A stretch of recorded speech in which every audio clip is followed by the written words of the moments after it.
Olá, essa é a terceira aula do curso de Criatividade do Inova-PE. Nela, veremos alguns dos principais fatores que facilitam e bloqueiam a geração de ideias criativas em nível individual e organizacional.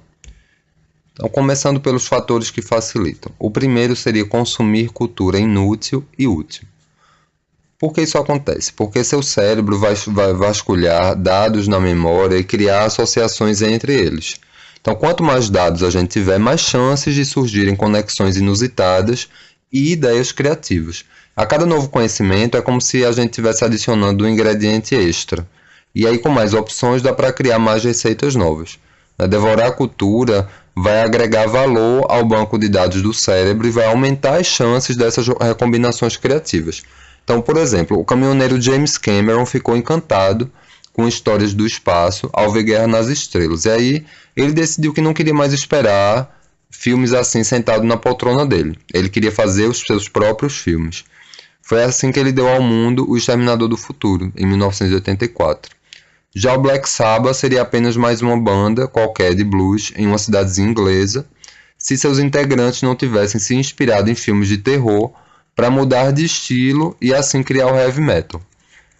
O segundo fator é fazer conexões diferentes. 10 anos atrás, quando você pensava em mostrar aos amigos um vídeo viral, a melhor ideia era anexar o arquivo em um e-mail e enviar. Então, pensou em vídeo, pensou em e-mail, era essa a conexão que se fazia naturalmente. Mas, é assim que o cérebro funciona, né? Ou ele usa associações já existentes, ou ele cria novas. E é aqui, quando ele cria novas, que vão surgir os produtos criativos.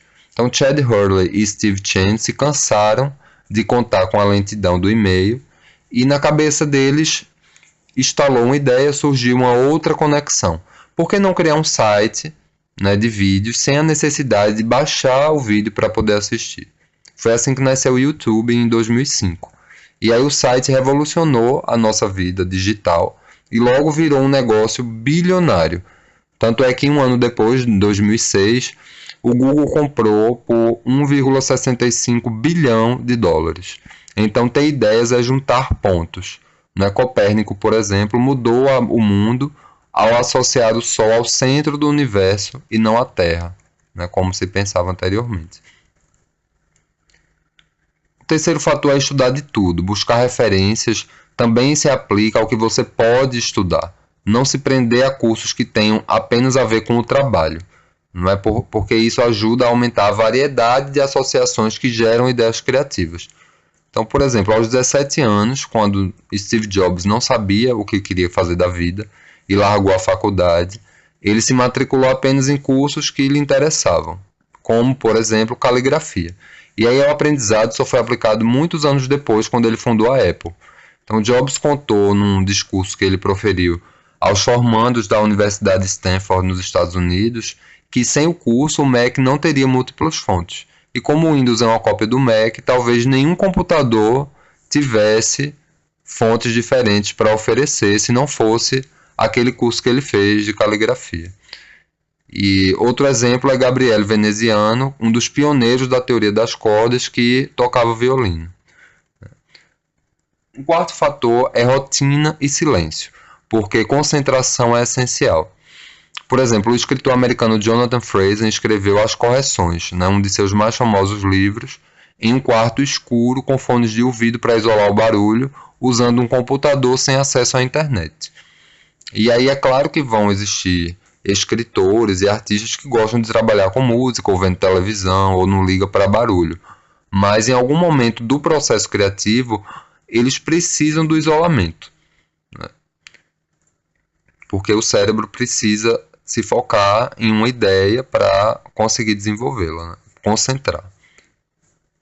Um quinto fator é trabalhar com o que gosta. E aqui o grande truque é óbvio, mas não tão simples, que é gostar do que faz. Ou ao menos ver sentido no que você faz. Acreditar que isso se enquadra nos seus ideais ou na sua personalidade.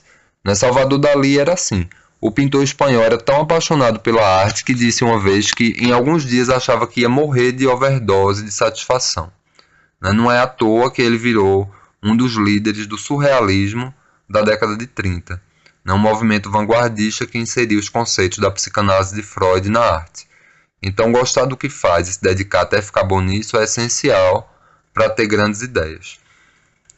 Um sexto fator é relaxar, porque tanto foco também cega a mente. E aí chega uma hora em que você precisa mandar tudo às favas, né, e se divertir.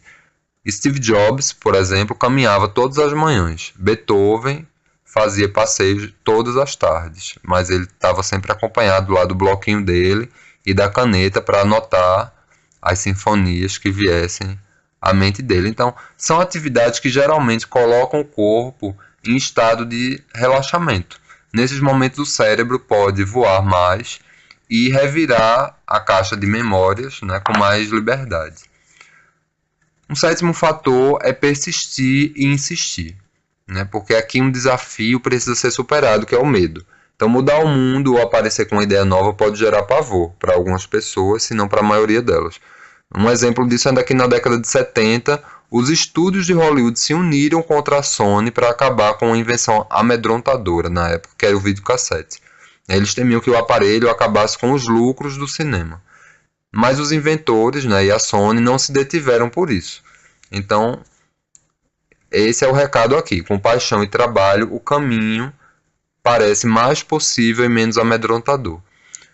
E é interessante como grandes ideias brotam em contextos históricos e culturais propícios, né? E muitas vezes se apoiam em ideias anteriores, né? Por exemplo, Melita Bentz, na Alemanha, em 1908, ela não se agradava porque os filtros de pano que eram usados na época deixavam borras. E aí ela teve uma ideia, ela arrancou uma folha do caderno do filho, dessas que absorvem excesso de tinta, e usou para coar. E aí o seu nome é associado ao filtro de papel até hoje. Existem diversos outros fatores que auxiliam o processo criativo, né? A nossa criatividade, ou o nosso cérebro a gerar criatividade, né? Mas também existem bloqueios, né? É fato que existem também diversos fatores que podem bloquear a nossa criatividade, esse processo de criar. E aí agora eu vou identificar alguns deles, né? E eu queria que você prestasse atenção a cada um e se perguntasse honestamente em que nível e em que situações eles afetam você, porque esse agora é um momento importante de autoconhecimento, né? Pois apenas quando a gente identifica a fonte daquilo que nos bloqueia, a gente pode definir estratégias e utilizar recursos para superar essas barreiras. Então, os bloqueios eles são divididos em alguns tipos e a gente vai começar pelos bloqueios pessoais. Por exemplo, um bloqueio pessoal é: crianças não entendem de negócios, né? A gente tem, às vezes, essas crenças arraigadas, né? E aí, várias empresas, por exemplo, usam crianças como testadoras de produto. Ou então, esse livro é muito chato porque é muito grosso. Ou seja, você não se permitiu adquirir novos conhecimentos porque tem uma ideia pré-concebida sobre o livro. Ou então só aceita pagamento em dinheiro. Aí você está deixando de aumentar suas vendas e satisfazer um cliente porque você não é flexível. Outro tipo de bloqueio pessoal: sempre faça o mesmo caminho para o trabalho. E aí você perde a oportunidade de conhecer outras alternativas de caminhos, de ver novidades, de mudar os ares, né? É importante salientar que você só troca um hábito por outro hábito. Você não consegue destruir um hábito ou anular um hábito. Você tem que substituí-lo. Um outro tipo de bloqueio são os emocionais. E aqui cabe uma reflexão importante, que é a seguinte: não arriscar nada é arriscar tudo. Os bloqueios mentais eles são obstáculos que nos impedem de perceber corretamente o problema ou conceber uma solução adequada. Então, pela ação desses bloqueios, a gente se sente incapaz de pensar algo diferente, mesmo quando nossas respostas usuais não funcionam mais. Às vezes a gente se apega demais a uma resposta que ela nem sequer é funcional. E alguns desses bloqueios são criados por nós mesmos, como temores, percepções, preconceitos, experiências, emoções. Outros são criados pelo ambiente, como tradições, valores, regras, falta de apoio, né? Os bloqueios mentais eles podem ser classificados em 5 categorias. Vamos a elas. Então, os bloqueios mentais eles são divididos em bloqueios culturais, que são aquelas barreiras que a gente impõe a nós mesmos, geradas por pressão da sociedade, da cultura ou do grupo a que a gente pertence. E esses bloqueios culturais nos levam à rejeição do modo de pensar de pessoas ou de grupos diferentes. Alguns desses bloqueios são: nós não pensamos ou agimos desse jeito aqui, né? E aí, às vezes na empresa, no seu ambiente de trabalho, no seu setor, ou na sua casa, no seu bairro, na sua cidade, né? Nosso jeito é o certo, é outro tipo de bloqueio. Respeitamos nossas tradições, outro tipo de bloqueio cultural. Não se mexe em time que se está ganhando, outro tipo de bloqueio cultural. Não é até porque o time não vai ficar ganhando para sempre. Então, a questão aqui, nesses bloqueios, é sempre levar em consideração a flexibilidade. O segundo tipo de bloqueio, subdivisão do bloqueio mental, são os bloqueios ambientais e organizacionais.